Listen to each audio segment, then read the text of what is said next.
Nityananda. Welcome everybody to session 6 of Guru Gita chanting.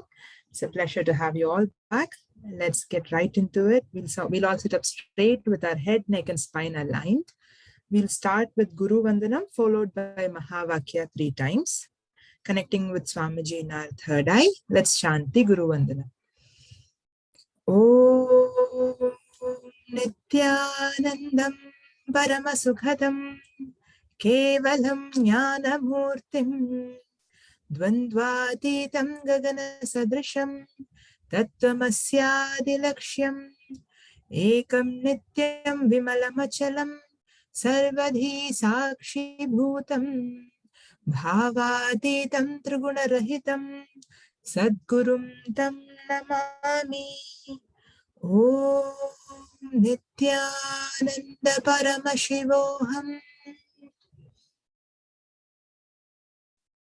Nityananda Paramashivoham Om Nityananda Paramashivoham.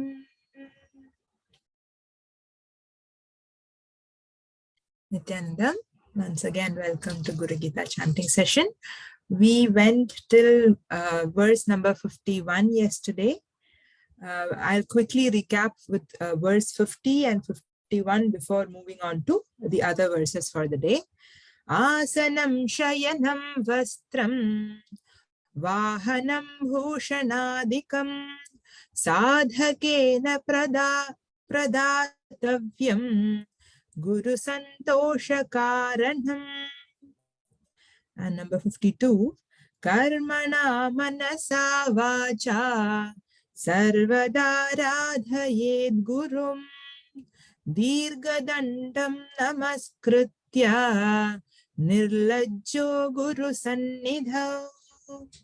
What is being said in these verses are Asanam shayanam vastram vahanam bhushanadikam sadhagain pradatavyam guru santosha karanam.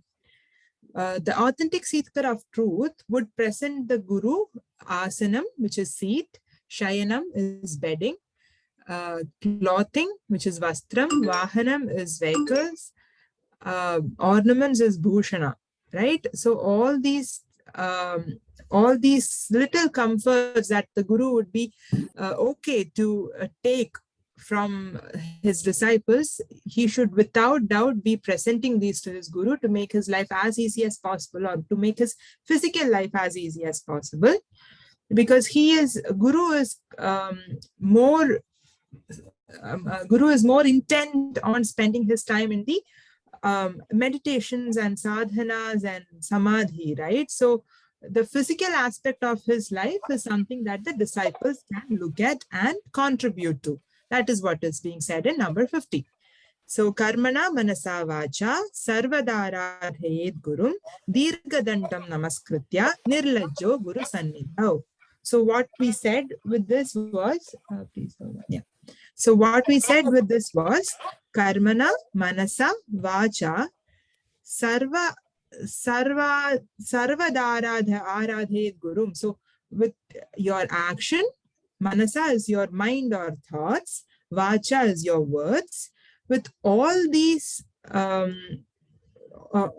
dimensions, we should be worshipping Guru all the time. Sarvada aradhana. In the Guru's presence, without any shame, nirlajjo, worship him with full prostrations, placing the whole body flat like a stick. That is Dirga Dandam. There are different kinds of namaskarams or prostrations, if you are aware of that. There are prostrations which are in which only few parts of your body would touch the ground. Ashtanga namaskaram is there. There is some other kind of namaskaram in which your entire body touches the ground, which means you are doing a complete surrender. That is a physical aspect of your complete surrender. Of course, complete surrender happens with your mind and your actions, but then this is a physical format of complete surrender when you are placing your hands above your head, completely your body stretched out in front of a deity, or in this case, Guru. Okay, moving ahead. So we reached till 51 yesterday. 52 yesterday. This one also we completed yesterday. So quick recap of this one. Shariram indriyam pranam arthasvajna artha Shariram indriyam pranam arthasvajana bandhavan Atmadaradikam sarvam sadgurubhyo nivedayet. This is where we stopped yesterday. So, Shariram Indriyam Pranam Artha Swajana Bandhavan Atmada Aradakam Sarvam Sarva Gurubhyo Sadgurubhyo Nivedayet. So, whatever you consider to be yours, or whatever you relate with your identity. For example, Shariram, your body. Prana is the life force, right? The life energy. Artha is something that we hold very dear, right? We can very well connect to Artha, which we hold dear. Artha is wealth, mine, right? Artha could be in the form of cash, currency. It could be in the form of objects. So anything that has got to do with wealth. And Swajana Bandhavan is even one's relationships. So anything that you possess in this worldly plane has got certain cognitions or patterns associated with them, right? More often than not, we hold certain patterns with our relationships. We follow certain patterns in our wealth completion, right? It's certain incompletions would be there for your wealth aspect. So all these things, if you surrender on to your guru, then the incompletions would be wiped away from all that. Guru doesn't need any of your body, senses, life energy, wealth. That's not what Guru wants. What Guru wants for you is for you to connect with your higher possibility. And if there are certain patterns and incompletions stopping you from connecting to your higher possibility, then this is a good time to do a Sashtanga Namaskaram, which is full prostrations to Guru, and submit all these that you consider as yourselves or as yours to Guru, right? And that should be a Nivedyam unto Guru, right? We usually see messages from NITHYANANDA and all saying that these are all Nivedyams. You can come and give certain offerings like dry fruits, fruits, even flowers. They are all Nivedyams that we offer to Guru or deities. Once they accept our offering, it becomes prasadam. So that is the mentality we will try to bring in with our relationships, the body, senses, life energy, and anything, the wealth, everything that you connect with your identity, mine, or this is me, right? Anything that you connect with as yours or your identity, once you do, once you offer it as Nivedyam to Guru, it becomes a prasada in your life, which is more fulfilling for you. That is number 52 for you. Moving ahead. Guru Reko Jagat Sarvam Brahma Vishnu Shivatmakam Guru Parataram Nasti Tasmat Sampujayet Gurum. Guru Reko Jagat Sarvam Brahma Vishnu Shivatmakam. Guru himself is the whole universe, Jagat Sarvam, consisting of Brahma, Vishnu, Shiva himself, right? Guru is all the Trimurtis, right? The Holy Trinity, which is Brahma, Vishnu, and Shiva. And Guru Parataram Nasti Tasmat Sampujayet Gurum. There is nothing greater or beyond the Guru, therefore worship Guru devotedly. So if you have the context, why are we giving, why are we saying, or why is Lord Shiva saying Guru is the ultimate? Because Guru, as he defined in, I believe, verse number 32, Lord Shiva says Guru is the one who shows you yourself. Guru is the one who opens the doors of self-knowledge to you. And once you know self-knowledge, once you are able to understand self-knowledge, which is the divine consciousness, then there is nothing greater or beyond that particular knowledge that Guru can provide you, right? So you don't have to keep any other deity as something greater to Guru. That is what is being said here. Moving ahead. Sarva Shiro Ratna Virajit Padambujam Vedantartha So the English is slightly different from the Devanagari script here. So if there is somebody who understands Devanagari, please follow this one. Vedantartha Pravaktaram. This is Pravaktaram. Praktaram is written here. So VA is missing. So Vedantartha Pravaktaram Tasmat Sampujayed Gurum. Once again from the beginning. Sarva Shruti Shiro Ratna Virajit Padambujam Vedantartha Pravaktaram Tasmat Sampujayed Gurum. So Padambujam is lotus feet. Okay. So the sacred lotus feet of Guru shine like the pearls of entire Shrutis. Shrutis are the primordial revelations of sacred knowledge that are heard. So there are two kinds of scriptures in Sanatana Hindu Dharma, which is Shruti and Smriti.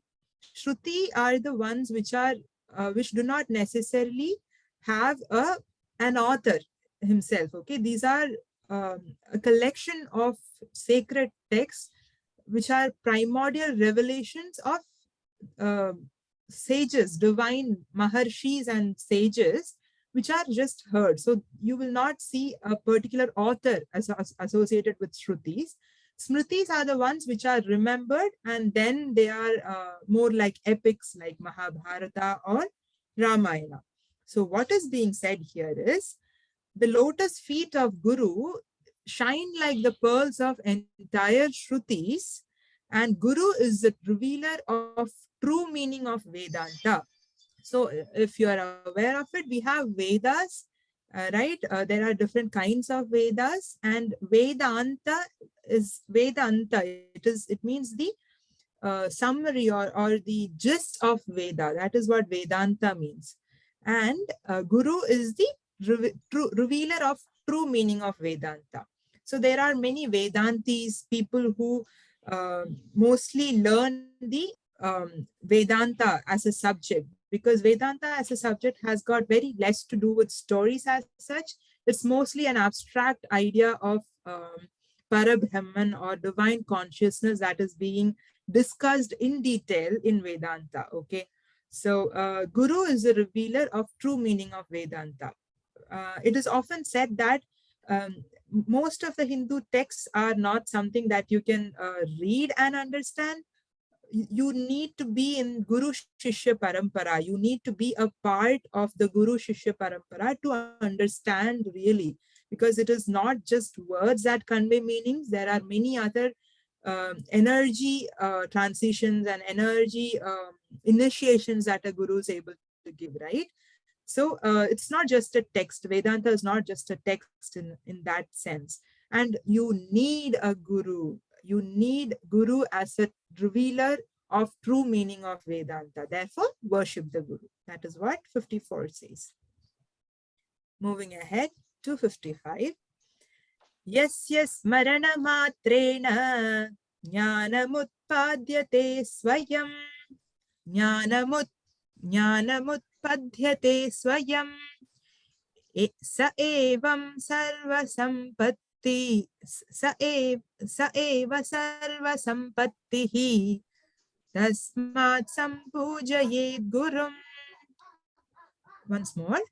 Yasya smarana matrena jnanamutpadyate swayam sa eva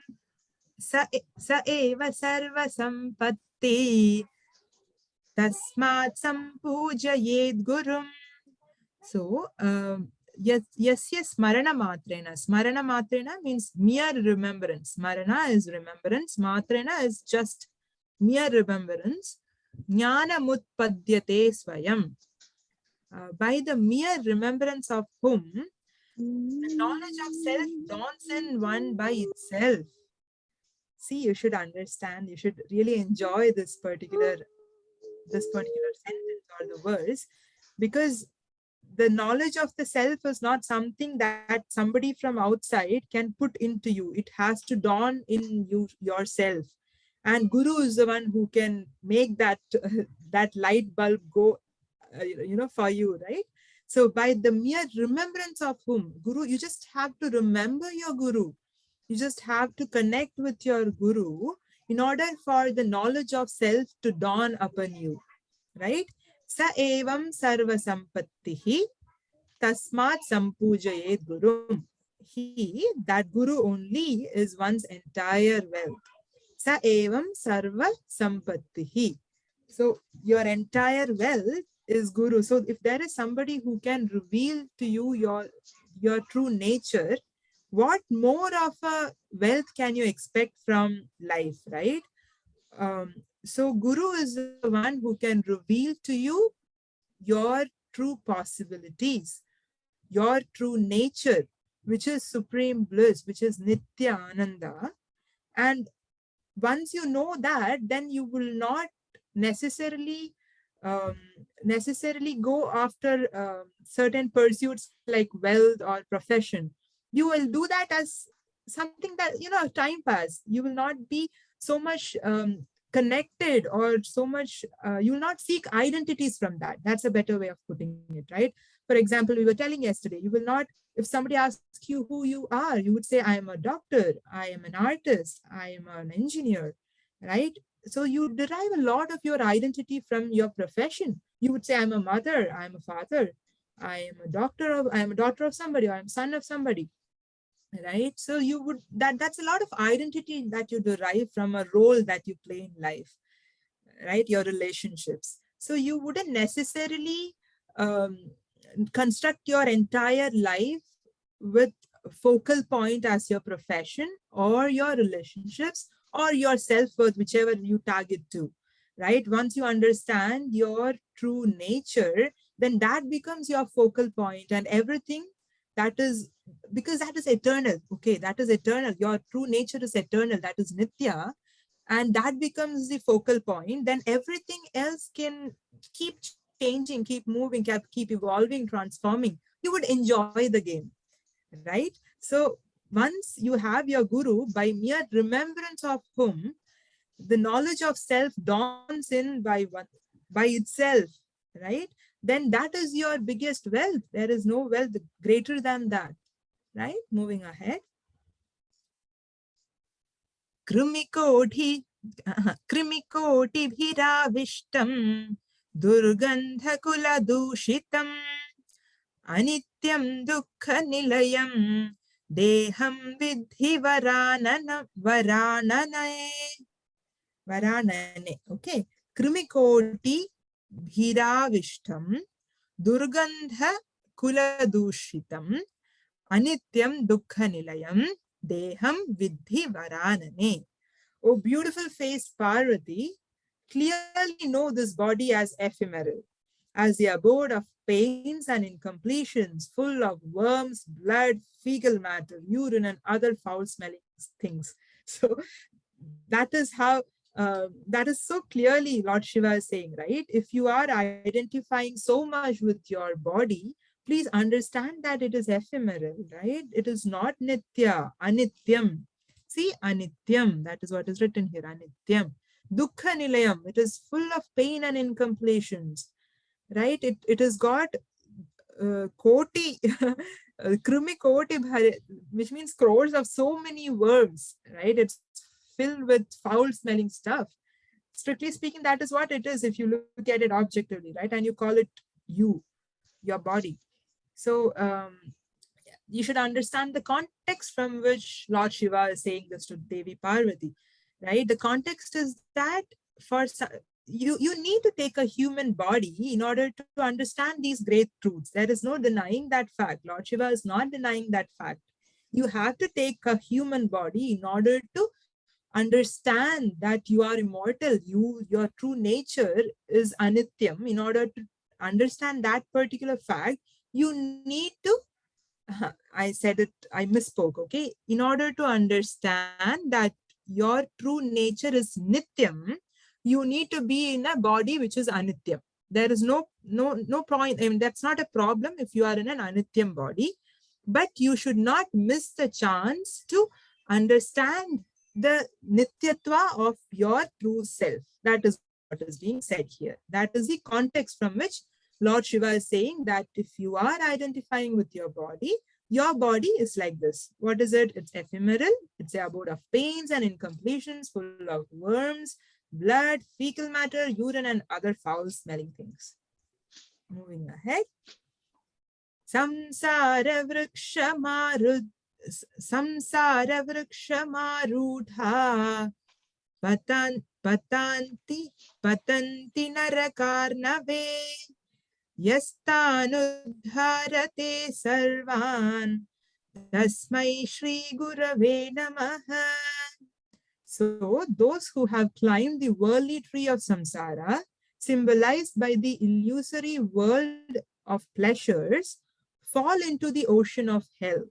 So if you are climbing the worldly tree, if you are just after material possessions, then you are sure to fall into hell.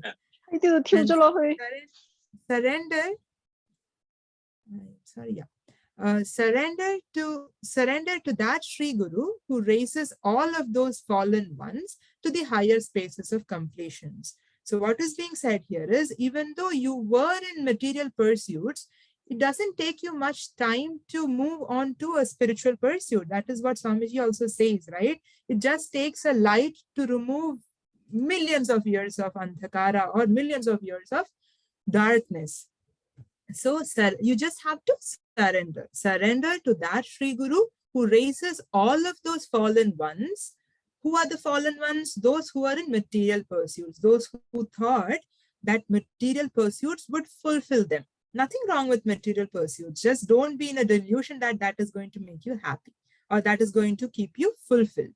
So once your Guru comes into the picture, once you surrender to your Guru, he is going to take you to higher spaces of completion. Moving ahead. Oh, this is very familiar verse. Guru Brahma, Guru Vishnu, Guru Devo Maheshwaraha, Guru Reva Param Brahma, Tasmai Shri Gurave Namaha. We are more familiar with another version of this, which is Guru Brahma, Guru Vishnu, Guru Devo Maheshwaraha, Guru Sakshal Parabrahma, Tasmai Shri Gurave Namaha. There's a small change here. There are different versions of it. Guru Reva Parabrahma, we say Guru Sakshal Parabrahma. The meaning remains the same, right? Guru is Brahma, Guru is Vishnu, Guru is Lord Maheshwara, Guru is indeed Parabrahma, the ultimate Brahman, the cosmic consciousness. I surrender to that Guru. Right? We were saying how surrender to Guru can take you from your material pursuit to a place of completion. So this is one more, Lord Shiva is once more accentuating the fact that Guru is Brahma, Guru is Vishnu, Guru is Lord Maheshwara himself. Guru is even Parabrahma, even if you are in search of Nirguna Brahman, and if you don't want to associate certain forms, then that ultimate Brahman is also Guru. So all there is Guru, right? So once you surrender to that Sri Guru, it takes you to that completion. Again, this is also very familiar to us. Ajnanatimirandasya jnananjana shalakaya chakshurunmilitam yena tasmai Shri Gurave Namaha. What it says is Ajnanatimirandasya Jnana Anjana Shalakaya. Surrender to that Sri Guru who, with this collyrium is like kajal or kohl, if you are aware of this Hindi word or Indian words. Collyrium stick is what Swamiji usually says as Jnananjana, if you are aware of the term that Swamiji uses. So surrender to that Sri Guru who with Jnana Anjana, which is a collyrium stick of wisdom, shows the supreme state of Brahman to the one blinded by the darkness of ignorance. So who is somebody who is blinded by the darkness of ignorance? Most of us um, who would feel that the material pursuit is going to make us feel complete, happy, fulfilled, content. We are almost more or less in that darkness of ignorance, right?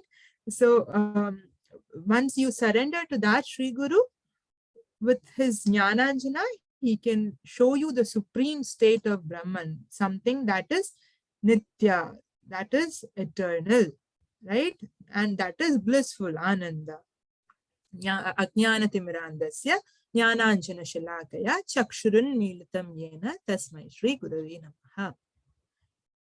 Akhandamandalakaram Vyaptam Yena Characharam Tatpadam Darshitam Yena Tasmai Shri Gurave Namaha. Again, this is another verse that we are more familiar with. Akhanda Mandalakaram Vyaptam Yena Characharam Tatpadam Darshitam Yena Tasmai Shri Gurave Namaha. This is all Tasmai Shri Gurave Namaha. This is all surrender unto that Shri Guru, right? The last two verses and this one as well is a surrender or doing namaskarams to Shri Guru. Surrender to that Sri Guru by whom the whole universe, comprising the indivisible consciousness, pervades every moving and unmoving creation. Right? Akhanda Mandalakaram Yaptam Yena Characharam. So there is this indivisible consciousness that is there that is omnipresent. That's the word, right? That is omnipresent in something that could be moving, unmoving. That is Chara Acharam. Chara is moving, Acharam is unmoving.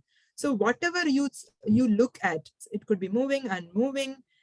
The whole universe, which comprises of the indivisible consciousness, can be brought to vision, that supreme consciousness, by surrendering to Sri Guru.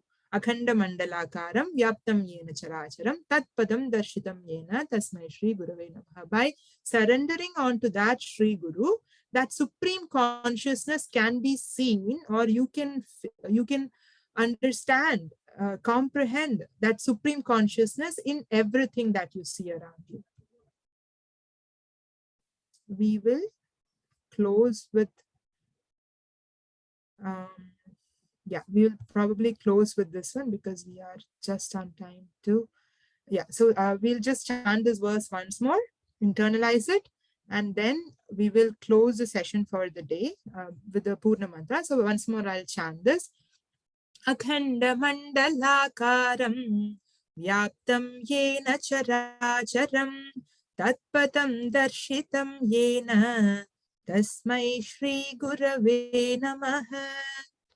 So again, in order to leave that thought for the day, once Guru comes into the picture, the material objects itself, it could be moving, unmoving, that itself doesn't change. The way you look at it changes. So when the way you look at things changes, the things themselves change. The way you look at your relationships, if it changes, the relationships changes. There is more completion to it. The way you look at yourself, what you identify as yourself changes. There is more completion with you, what you consider as you, right? So let's leave with that thought for the day. So this is number 60, verse number 60 for us. And we will complete with the Purna mantra. Sitting up straight with the head, neck, and spine aligned. Connecting with Swamiji, let's chant the Purna mantra. Om Purnamatav Purnamitam Purnat Purnamudachyate Purnasya Purnamataya Purnameva Vashishyate. Om Shanti Shanti Shanti Hari Om Tat Sat. Sarvam Bhagavat Shri Nityananda Paramashiva Padukarpanamastu. Om Nityanandam.